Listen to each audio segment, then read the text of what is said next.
Welcome to the mini vlog. நான் content creator. காலையில் எழுந்து என் டயட் ஃபுட் கிளைண்ட்டுக்கு டயட்டை கொடுத்து முடிச்சுட்டு கடைக்கு போயிட்டு சட்னி சாம்பாரை கட்டி முடிச்சுட்டு வீட்டுக்கு வந்துட்டு என் பிரேக்ஃபாஸ்ட்டை முடிச்சுட்டு திரும்பவும் கடைக்கு போயிட்டேன் காய்ஸ். கடைக்கு போயிட்டு பேலன்ஸ் இந்த கஸ்டமர்ஸ் எல்லாம் பார்த்துட்டு தண்ணி கேன் காலியானதுனால தண்ணி கேன் எடுக்க பக்கத்தில் இருக்க கடைக்கு போயிட்டு தண்ணி கேனை பிடிச்சிட்டு வந்து கடையில் வச்சுட்டு கடை முடிஞ்சதும் சாமானெல்லாம் எடுத்துகிட்டு போய் வீட்டில் வைக்கிறதுக்காக வண்டியில் ஏற்றிட்டு கிளம்பிட்டேன் காய்ஸ். திரும்ப வந்து கடையை சாத்திட்டு நானும் என் ஒய்ஃபும் வீட்டுக்கு போயிட்டோம். வீட்டுக்கு போயிட்டு வீட்டை பார்த்தா ஒரே குப்பையாக இருந்தது.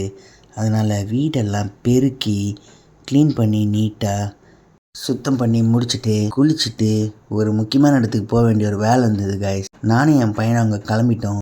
எங்கே கிளம்பிட்டோன்னு பார்த்தீங்கன்னா என் பையனை ஸ்கூலில் சேர்க்கறதுக்காக எங்கள் வீட்டு பக்கத்தில் இருக்க ஒரு ஸ்கூலில் அட்மிஷனை பற்றி டீட்டெயில் விசாரிக்கலான்னு போனோம் காய்ஸ். ப்ரீகேஜோட ஃபீஸை கேட்டோன்னே தலை சுற்றிடுச்சு. திரும்பவும் வீட்டுக்கு வந்து பனங்கிழங்க சாப்பிட்டு முடிக்கிறதுக்குள்ளே லஞ்ச் ரெடி ஆயிடுச்சு காய். லஞ்சையும் சாப்பிட்டுட்டு கொஞ்ச நேரம் தூங்கி எழுந்து ஒர்க்குக்கு கிளம்பிட்டேன்.